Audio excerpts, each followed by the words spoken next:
নমস্কার। আজকে বিপত্তারিণী ব্রত আমি বা আমার বৌমা করি। কেউ আমরা কিন্তু ওই উপোস করে কিন্তু লুচি সুজি খেতে পারি না, জানো তো।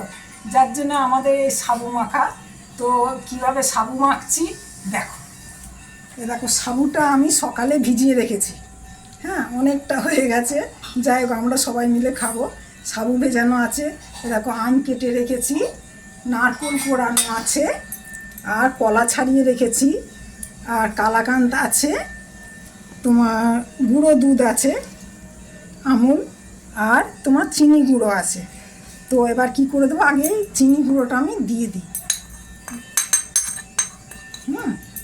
এবারে তুমি দেখো আমগুলো কিভাবে দিই। আমি ওই চটকে মাখা টাকা আমার পছন্দ হয় না।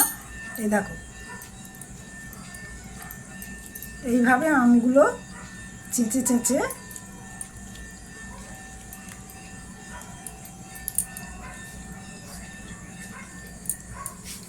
আমি দিয়ে দেব।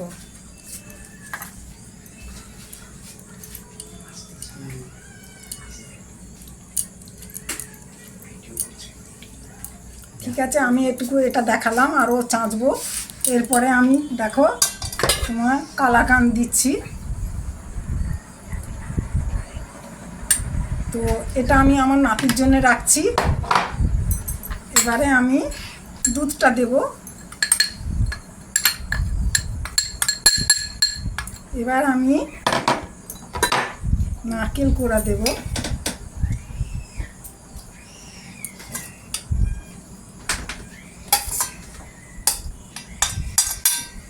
এবার ইয়েগুলো, কলাটা আমি এইভাবে আমি হাত দিয়ে মাখি না, এই দেখো এইভাবে করে নিয়ে আমি মাখবো।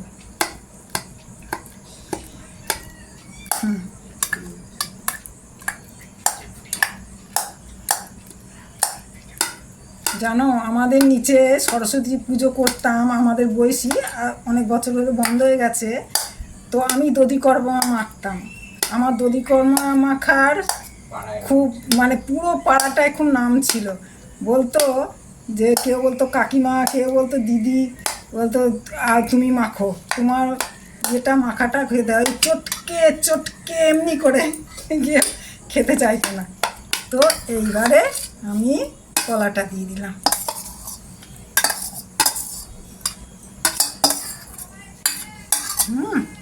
এবারে আমি আরও আম দেব।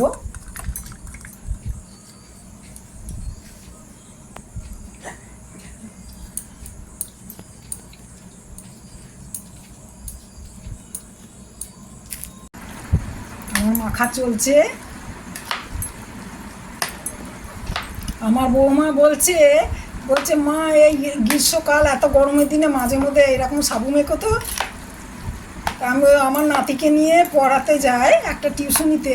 ওখানে একটা খুব ভালো মিষ্টির দোকান আছে। ওখান থেকে নাতি আর বৌমা আমার কালাকান্দ নিয়ে আসে। এবার ওই দিয়ে আবার সাবু মাখা বলছে, মা মেখো তো। আমি ঠিক আছে। এটা সাবুটা তো খুব খাওয়া ভালো, জানো তো। বাচ্চা বলো, যেই বলো, সবারই কিন্তু সাবুটা খুব খাওয়া ভালো। একটু কাজু কিশমিশ দিলাম। এবার একটু রাখলাম আমি সাজানোর জন্যে।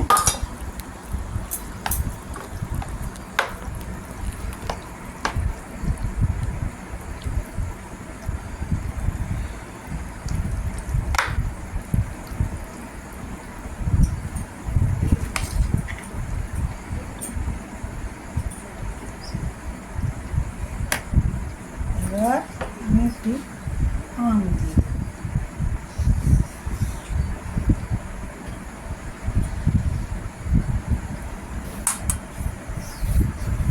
কাজু, একটু কিশমিশ, এটা আমি গার্নিশ সাজানোর জন্য দিলাম। এই হলো আমার সাবু মাখা।